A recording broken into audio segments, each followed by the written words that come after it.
Vamos lá. Efésios 1, 15 ao 23. Essa carta é uma das cartas de Paulo escritas na prisão, né? Efésios, Filemão, Colossenses, ele escreveu ali no mesmo período. Ela é uma carta circular, ou seja, ela circulou na época em todas as igrejas da região, de Éfeso, a atual Turquia hoje, tá? Então não era uma carta endereçada a uma única igreja, mas era circular, ela circulou por toda aquela região, aos irmãos lá daquela região na época.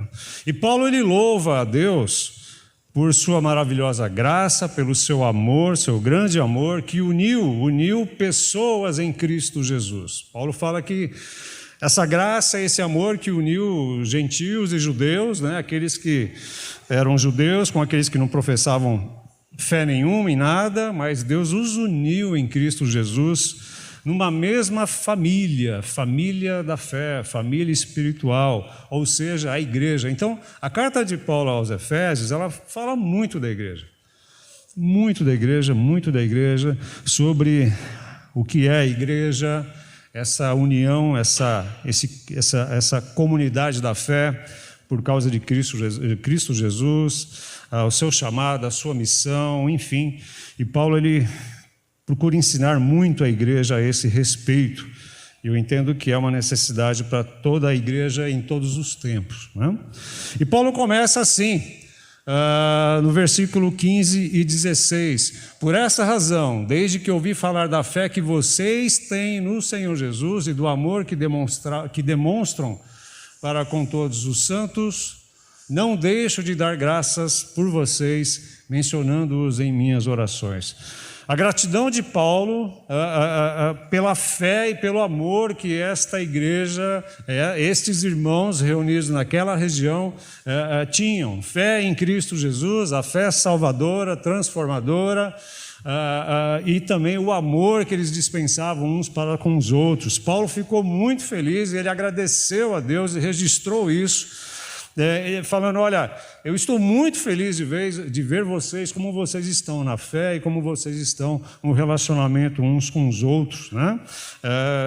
Mais ou menos assim, dava gosto de ver isso na vida dos irmãos, esses dois sinais vitais que precisam estar na igreja: fé em Cristo Jesus, amor, comunhão, e ele estava muito feliz por isso, e ele agradeceu a Deus por essa situação. E na sequência, versículo 17, nós vamos ler 17, eu vou ver até o 18, vamos ver aqui, vamos lá. Peço que o Deus de nosso Senhor Jesus Cristo, glorioso Pai, dê a vocês espírito de sabedoria e de revelação no pleno conhecimento dele. Vamos ficar aqui só no 17 primeiro. Paulo ora pela igreja. Paulo intercede pela igreja. E a primeira oração, o primeiro pedido que Paulo faz pela igreja, essa igreja querida, amada, que tem frutos de fé, de comunhão, de amor, para uns para com os outros, ele ora para que esta igreja tenha sabedoria espiritual, tenha discernimento. Oro para que vocês tenham espírito, que Deus dê a vocês espírito de sabedoria e de revelação. Primeiro, espírito de sabedoria, sabedoria espiritual, discernimento.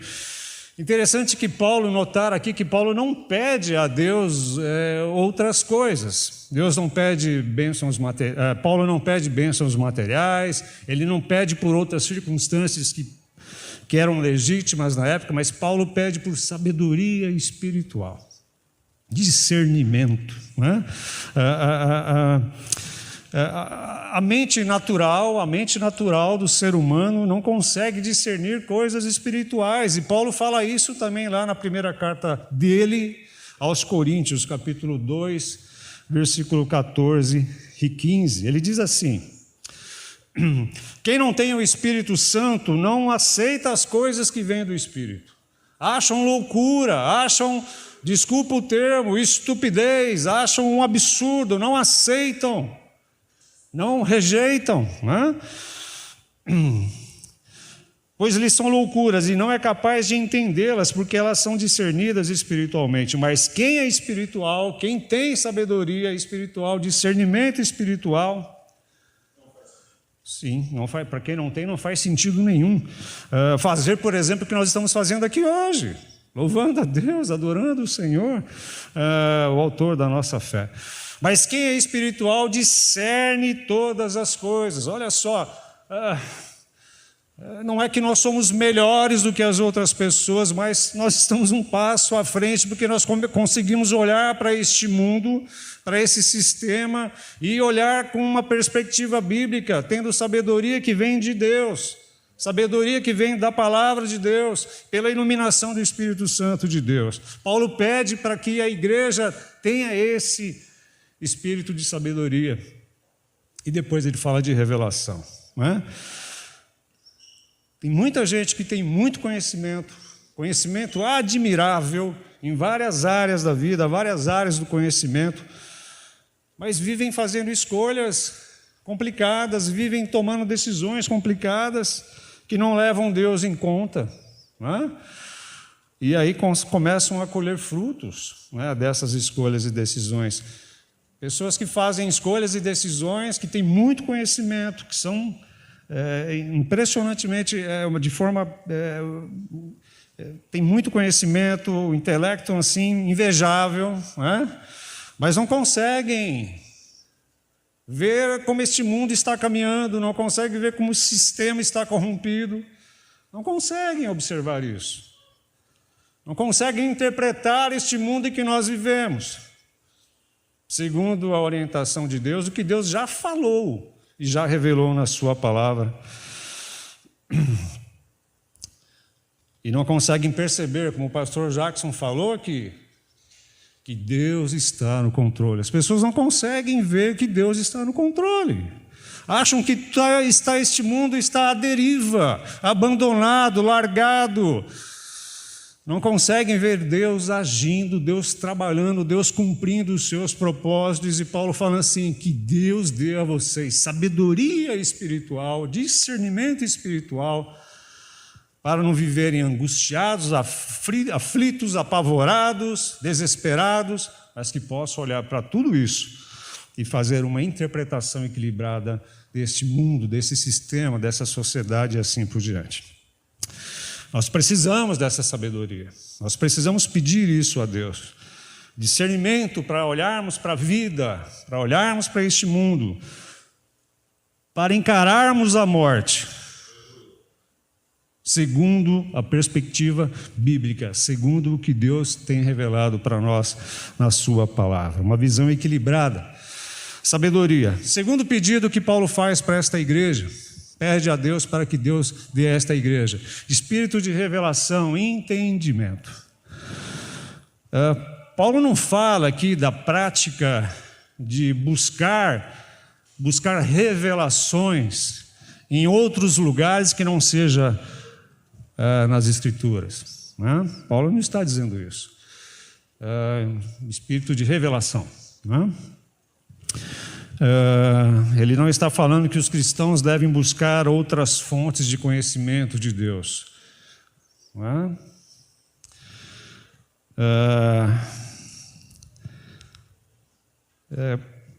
É muito interessante. Eu ouço algumas coisas de pessoas que ficam desesperadas, não conseguem, segundo elas, ouvir a Deus, não é?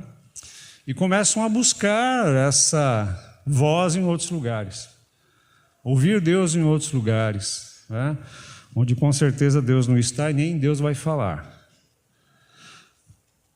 O que Paulo fala é que nós precisamos pedir ao Espírito Santo de Deus. Ele pedia isso a Deus para que Deus, pelo seu Santo Espírito, amplie o nosso entendimento da sua palavra. Amplie o entendimento da sua palavra, que é a fonte de toda a revelação de Deus para nós, para que possamos conhecer a Deus plenamente, e é o que ele fala na sequência do versículo 17. Ele continua pedindo a Deus por esta igreja, pedindo para que os crentes, os cristãos, os irmãos lá naquela igreja cresçam no conhecimento de Deus. Olha só. Não dá para crente ficar estacionado, né, no seu relacionamento com Deus. A gente precisa crescer no relacionamento com Deus. Crescer em conhecer. Oséias falou isso, não falou? Conhecer a Deus e busquem conhecê-lo cada vez mais. Eu me lembro que quando eu ainda não era convertido, a Lu se converteu antes, entregou a vida dela para Jesus antes de mim, e quando ela vinha para o culto, ela, enfim, era muito abençoada, edificada por Deus, né? E quando ela chegava em casa, ela falava muitas coisas sobre Deus para mim, né? Mas ficava nisso. Às vezes aguçava a minha curiosidade, às vezes eu nem queria ouvir ela falar. Mas o que eu quero dizer com isso? É conhecer a Deus, esse pedido de Paulo a Deus, que Deus ajude os irmãos, ajudasse os irmãos lá naquela igreja em questão, naquela região em questão, crescesse no conhecimento de Deus, conhecesse a Deus de forma pessoal e experimental. Ouvir falar coisas sobre Deus é uma coisa, mas conhecer a Deus dessa maneira é totalmente diferente, né? Então eu ouvia da Lu coisas sobre Deus, mas eu não conhecia esse Deus que ela estava falando para mim. Mal sabia eu que Deus já estava trabalhando na minha vida através dela, mas na minha ignorância, né? Mas é diferente eu ouvir coisas sobre Deus e conhecer a Deus de forma pessoal, experimental, tremenda. Isso é muito bom. Não é apenas um conhecimento intelectual, um conhecimento acadêmico. A gente pode estudar nas melhores faculdades teológicas que existem, a gente pode se encher de conhecimento e de informação teológica e pode ficar por aí, né? É complicado. Pastor José Paulo, pastor Francisco, pastor Jacques, pastor Milton, irmãos, a gente ouviu alguns relatos, né, na época que a gente fez o curso de teologia durante um período, que muita gente entrou lá fervorosa e saiu de lá fria. Então, conhecer a Deus, conhecer informações sobre Deus é uma coisa, mas conhecer a Deus, prosseguir em conhecer, o crescer nesse conhecimento é totalmente diferente. E Paulo orava por esta igreja, por estas igrejas na região, por isso. Deus, que eles te conheçam cada vez mais, que eles tenham um relacionamento com um Senhor incrível cada vez mais. Que eles experimentem da sua graça e da sua misericórdia cada vez mais. Assim como a Ana Júlia experimentou lá na campanha a presença de Deus, a presença do Deus e Espírito Santo de forma como ela nunca experimentou, ela falou aqui. É isso.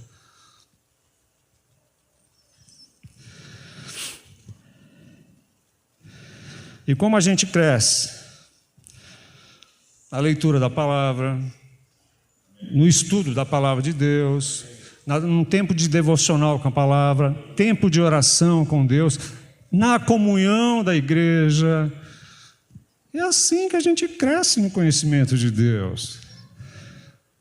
Com certeza, Ana Júlia, com Jamile, com Midian, com todos os que estavam lá, cresceram, avançaram mais degraus no conhecimento de Deus e da sua palavra, e de forma experimental também. É isso.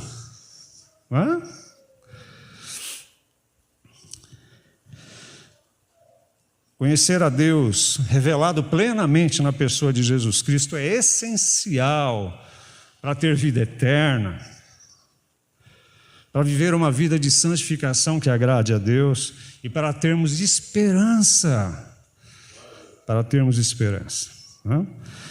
Jesus, em sua oração sacerdotal, lá no Evangelho de João, capítulo 17, versículo 3, Jesus falou, Pai, a vida eterna é essa, que te conheçam ao Deus único e verdadeiro e a Jesus Cristo a quem enviaste.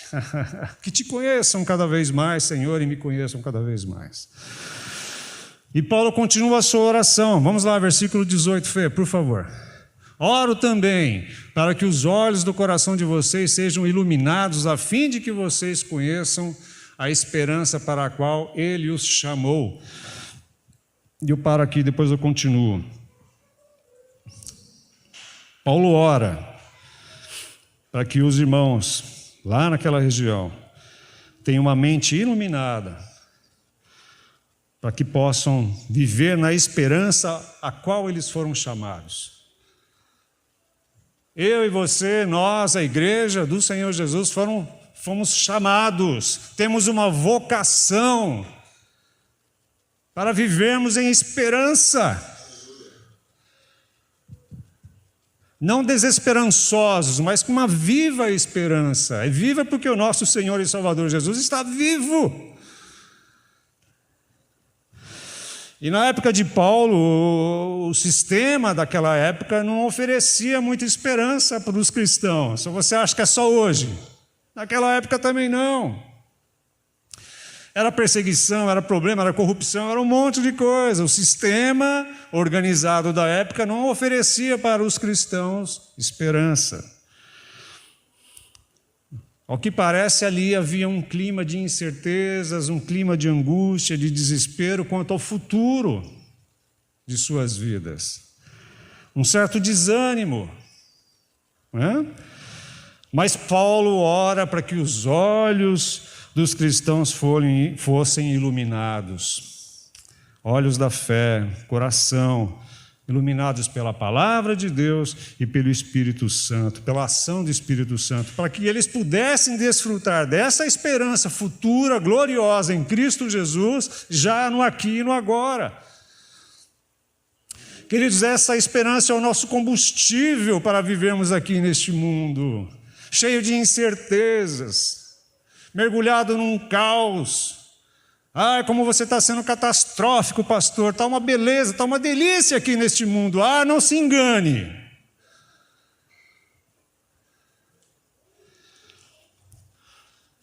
Eu estou fazendo um curso na empresa onde eu trabalho, e eu ouço muito nesse curso, por pessoas muito profissionais, gabaritadas, e enfim, que o mundo vive o caos. E por que eu não posso falar isso? Por que nós não podemos falar isso? Um caos de incerteza, de insegurança, não se pode fazer planejamento a longo prazo, se bobear nem a médio, porque nós não sabemos o que vai acontecer. A pandemia está aí, é um exemplo. Fez desmoronar planos, projetos, cair por terra, de um dia para o outro mudou tudo. Clima de incerteza, de insegurança, e Paulo fala: Deus os encha de esperança, Senhor, que eles possam ver, enxergar, saber, se lembrar que essa esperança é a esperança a qual o Senhor os chamou para viver aqui e agora, renovados por ela, nesse mundo difícil. Paulo já pedia isso lá atrás.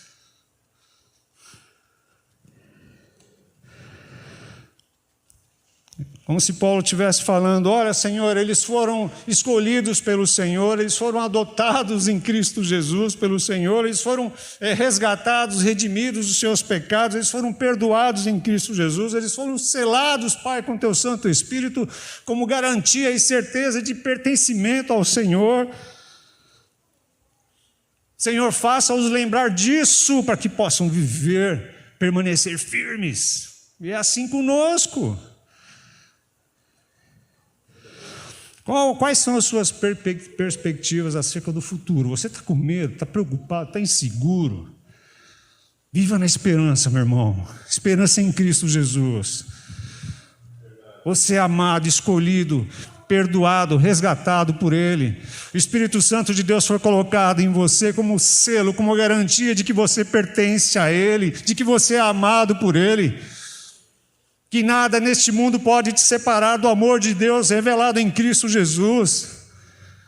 É isso que Paulo pedia para os cristãos da época, que eles se lembrassem disso, e é isso que Deus está falando para nós essa noite, para nós não nos esquecermos disso, não nos esquecermos disso.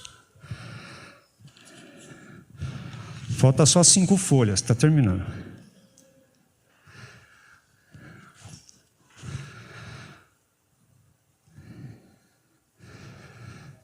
Queridos, o futuro causa em nós medo. Essas incertezas causam medo e insegurança em nós. Mas o que Deus pede para nós e fala conosco nessa noite é para que a esperança que nós temos, essa viva esperança em Cristo Jesus, mande embora esse medo. Nos ajude a superar essa insegurança, esse medo gerado por essas incertezas. Para que fique bem claro para nós que nós pertencemos ao Deus eterno, soberano, poderoso, ao Criador dos céus e da terra, e que sustenta tudo isso apenas com o poder da sua palavra, aleluia. Porque se não fosse assim, já era.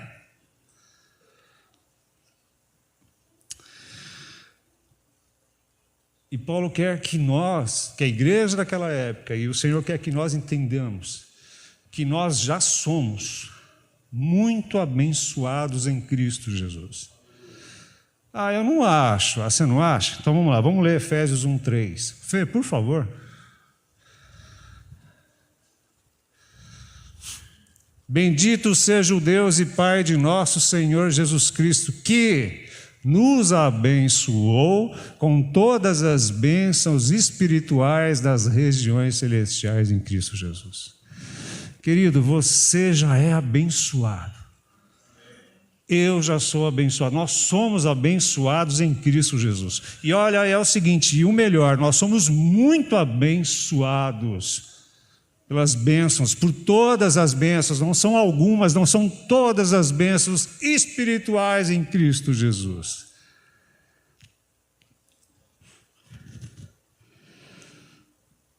E Paulo continua, ele fala que ora, versículo 18, a parte final.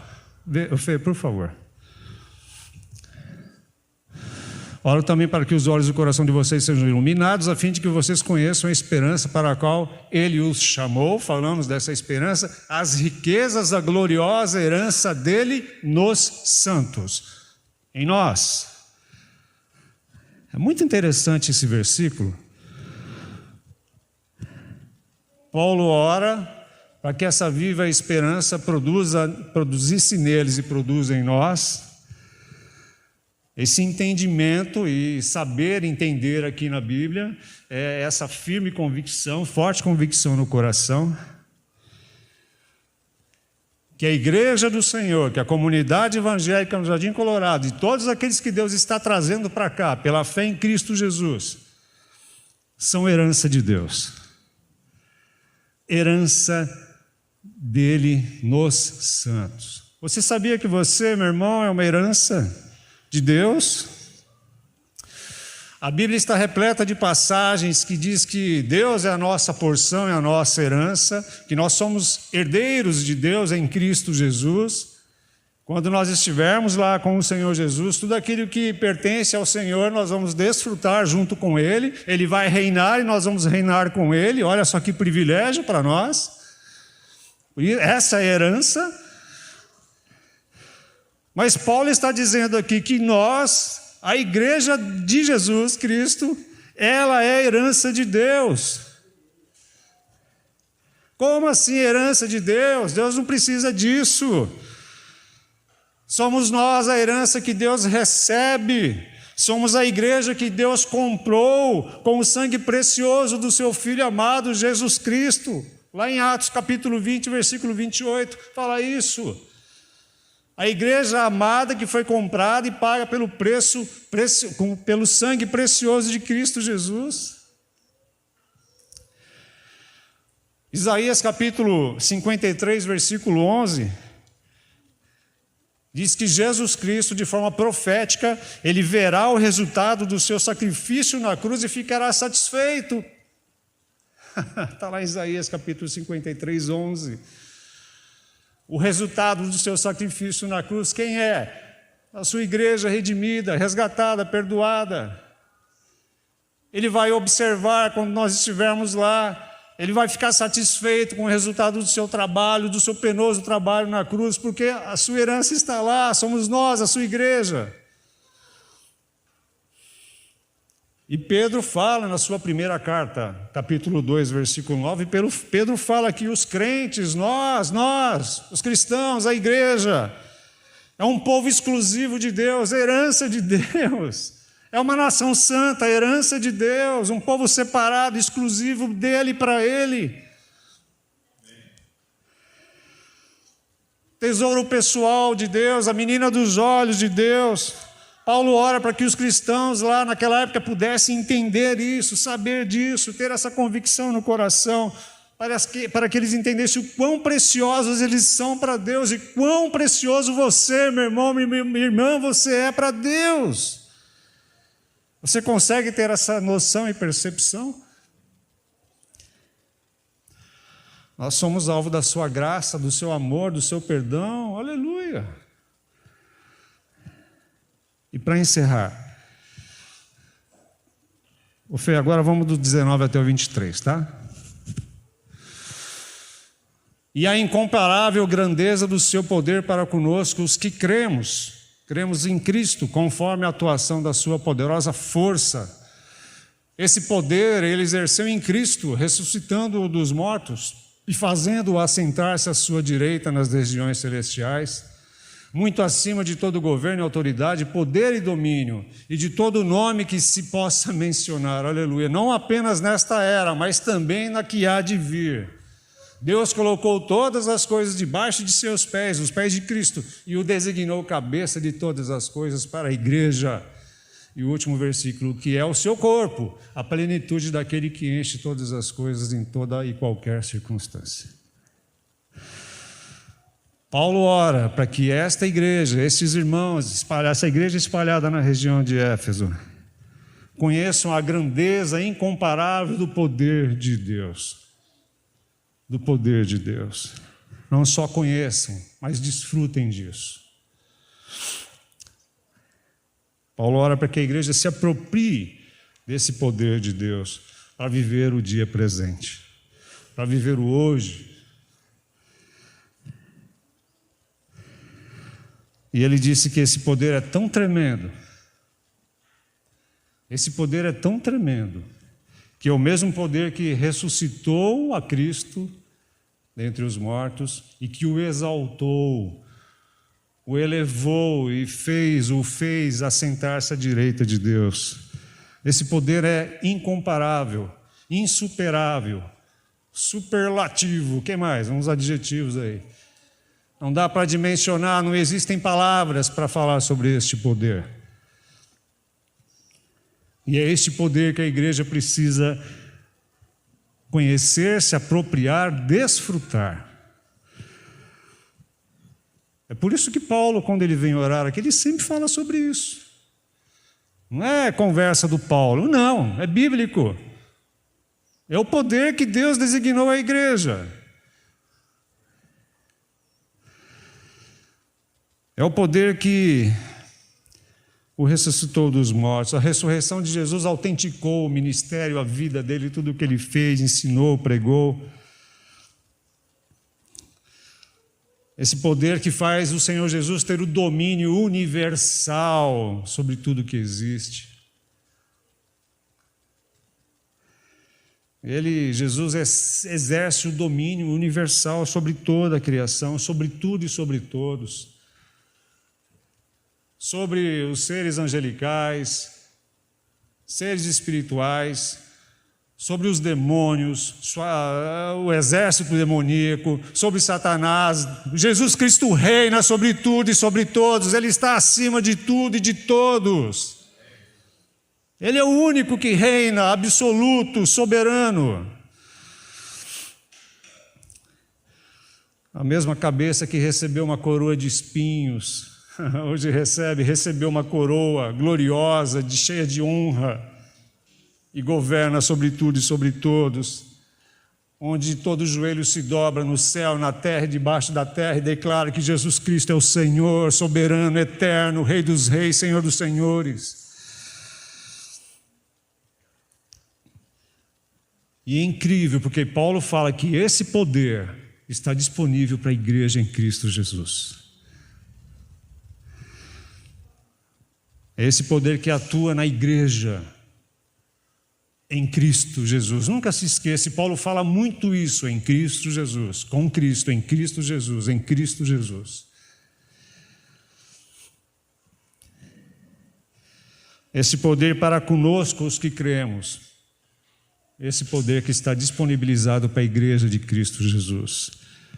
Mas é um poder que não é para nós realizarmos os nossos caprichos e os nossos desejos egoístas, não. É o poder para vivermos para Ele e para cumprirmos o ID de Jesus. Esse é o poder. Lá em Atos capítulo 1, versículo 8, diz que sobre os cristãos daquela época desceu sobre eles o Espírito Santo, Ele lhes encheu de poder, os capacitou para quê?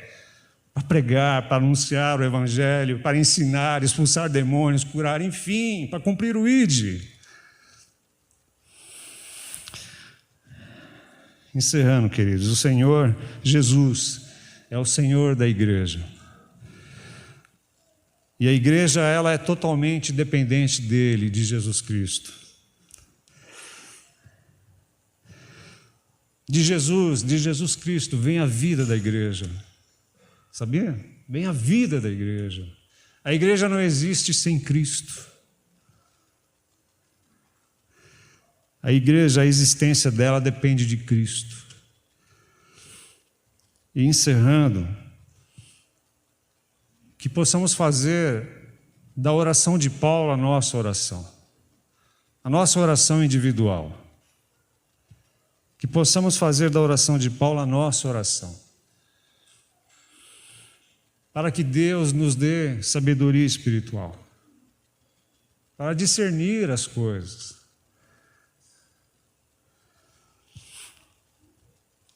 Para que Deus ilumine o nosso conhecimento, para que possamos ter o conhecimento da sua palavra, desejarmos a sua palavra, para que tenhamos mais fome e sede de Deus, de nos relacionarmos com Ele, de buscarmos a Ele, de orarmos para que Deus nos encha dessa esperança viva em Cristo Jesus, para não vivermos angustiados diante desse monte de incerteza, de caos que vivemos. Que possamos orar para que o Senhor nos ajude a entender o quão preciosos nós somos para Ele, o quanto a nossa identidade está firmada nele, em Cristo Jesus. Não é o que os outros falam a seu respeito, não é o que a mídia fala a seu respeito, não é o que as pessoas falam, não é o que o sistema quer te moldar, não, é o que Deus fala a seu respeito e ao meu respeito.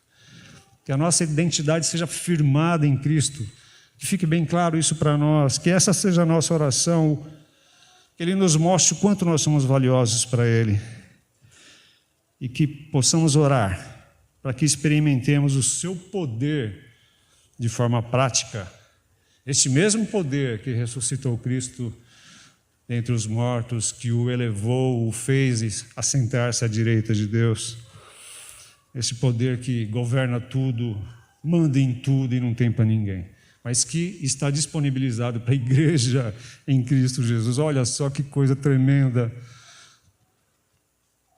Que possamos fazer essas orações, que possamos pedir isso para Deus. Amém?